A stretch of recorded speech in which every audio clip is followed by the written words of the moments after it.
This is the greatest queen sacrifice of all time. It's played between Rashid Nesmedinov and Oleg Chernikov, and Rashid plays some incredible sacrifices, including a queen sacrifice that looks like it makes absolutely no sense.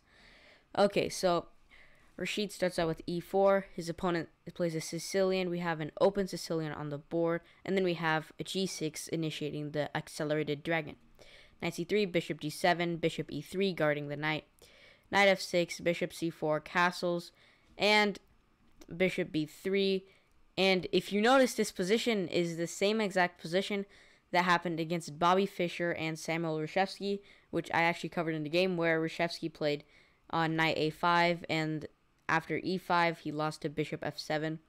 I have a video on that. Maybe it's going to be up in the video somewhere. But in this game, Chernikov plays knight g4. It looks like a weird move because it hangs your knight. It looks like it hangs your knight. But this knight reveals a discovered attack on this knight. And while currently this knight is not under any serious attack, what happened in the game was queen takes g4. Now this knight is hanging because knight g4. And if you take back, this bishop takes, and there's stress on the knight, and then the b2 pawn. It gets a bit hard for white to defend, so that's why Nez just plays queen h4, making me looking for some stuff along the h file. And then queen a5. Queen a5 pins this knight, so maybe he has ideas to go here and attack this knight 3 different ways. And then castles, just getting out of the pin. Bishop f6. And here is what the computer thinks you should play is queen g4. That's what the computer thinks, because the computer doesn't even see this move. But incredibly, Rashid doesn't even care, and he just gives up his queen with queen takes f6. And immediately the computer says that this is bad, this is worse for black. But even though Rashid sacrifices a full queen, this advantage is not felt for black because white simply has too much activity. This bishop is not moving, this rook is not even in the position, and this rook has no activity yet. And this knight is going to be lost after you take the queen. So, but Chernikov doesn't take the queen and first plays knight e2, which basically takes the knight from controlling the center and makes white move again to get to the center. And then now he takes knight c3, rook e8, placing the rook on the e file. Now it's important for Chernikov to maybe play d3 and get this bishop out, because the only advantage that Rashid has is piece activity and weaknesses. There's this f6 weakness, maybe some dark squares around the king weaknesses. But that's why Chernikov just has to defend well, and he can maybe win, but this is more of a drawn position. We have knight d5, and it looks like it hangs a pawn, but actually defends the pawn. It's an attacking defense, I guess you could say, because if you take this pawn, then you would blunder a fork. So he plays rook e6 to defend this f6 pawn. Bishop d4 attacking once again. King g7 defending. Rook d1. Now rook d1 has the idea of maybe using your rook left and attacking it like this. d6 and rook d3, which is what I just later mentioned. Bishop d7, rook f3. How do you defend this? It's unclear how you defend it, but what Chernikov here played bishop b5 attacking this rook.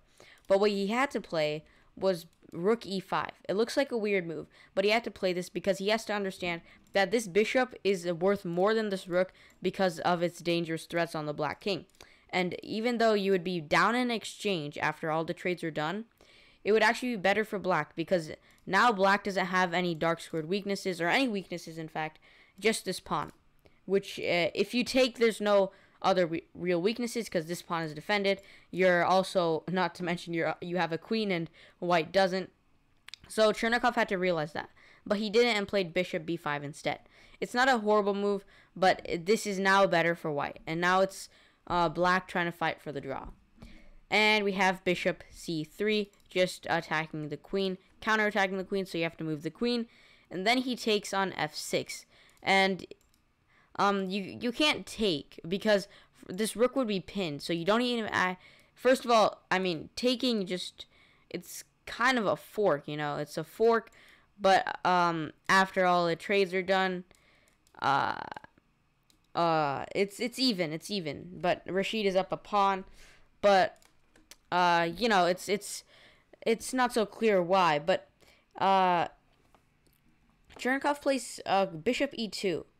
He forks this instead of going for the f1 rook, which he realizes that the f3 rook is more important, because this f3 rook is directly involved in this king.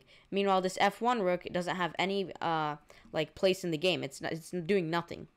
If you took on f1, it would actually be losing because of knight g4 check, discovered check, and king f8, and then there's bishop e6. This pawn's pinned, this bishop's hit, and you know, things are bad for black. And if you go king g8, it's actually it's probably mate because of bishop e6. If you take, then it's knight h6 mate.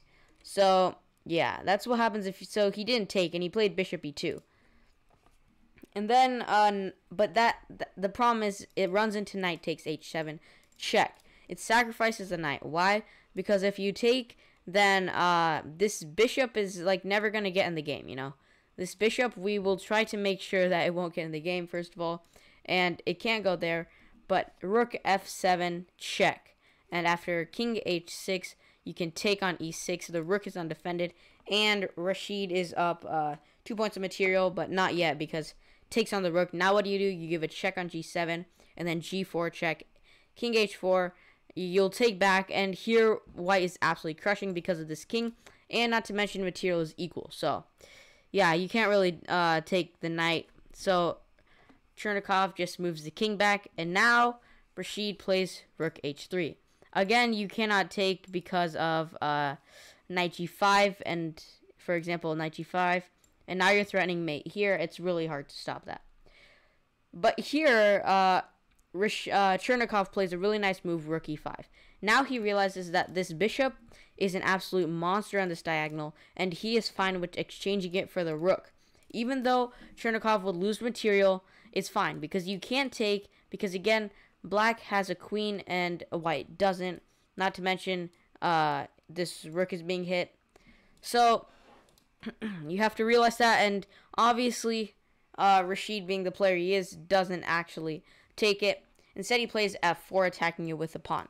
Now, if this rook moves, it's going to be really bad. It's not going to be bad if you move to rook h5, but otherwise, it's just bad. So he takes on f1, and we don't even take. Because if you take, then it's still better. It's still good. But now it's a bit complicated, because you can't take, because then you would be losing this bishop here. And, I mean, I can see why you could do this, but I think it would be a draw. It would be a draw mainly. Because if you take, then there's queen b5. It's a lot of variations. Oh, not queen b4. Queen b5, I believe. Yeah, I think. Yeah, the computer says that's better. So, instead, we have bishop f1, king f1, rook c8, bishop d4. Because the thing is, if you take this rook, he's going to take. And now this bishop is stuck in the game. If you take on e5, it's not great because there's queen d1 check, and this king is basically going to get forced into a perpetual. So instead, Rashid moves his bishop. Why? It was never under any real attack, but don't forget that Chernakov is completely fine exchanging the rook for the bishop. We have b5. I can't really explain that move actually, but knight g5, and now he's attacking this f7 pawn. Rook c7, it looks like it's defending it, but it's not, because Rashid in this position plays bishop f7, sacrificing the bishop. Why? Because after rook f7, you have another sacrifice, rook h8. King h8, there's a fork on the king and queen. You take the queen, rook takes the pawn. You don't move the bishop because it won't defend this pawn. Instead, you defend it. You don't move it. You defend it with knight c6. And after rook f4 check, king e2, 2 pieces are better for the rook, and Chernakov resigned because Rashid is up a pawn, and he has 2 pieces for the rook, which is way better, and white is in a completely winning endgame. What a game.